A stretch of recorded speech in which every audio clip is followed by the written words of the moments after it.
interesting than what I thought. The last time we did this again, the Q&A was definitely more interesting, and may be the case today as well.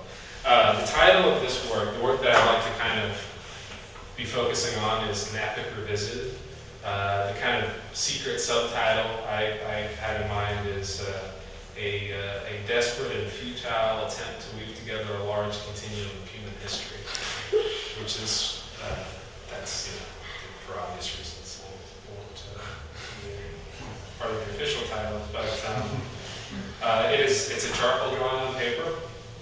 It was framed by a gentleman named Steve Sachs, who happens to be the best framer in Atlanta of Artifacts Inc., and somebody I'd recommend for probably future framing needs. In answer to the question, one of the questions I hear most frequently, the vertical lines are not drawn in. That's something I get a lot. People ask me if all of those lines are drawn. The vertical lines that you see are the texture of the paper, and it's just the texture being revealed as the drawing is gradually built up. This process that I use prohibits me from doing any major corrections or erasures. And that high wire act component of it is something I find really interesting. If I mess up, the drawing's done. I have to start over again. And fortunately, that doesn't happen very often. And I guess watercolor is kind of similar, but it's different than painting in that there really are no do-overs with it.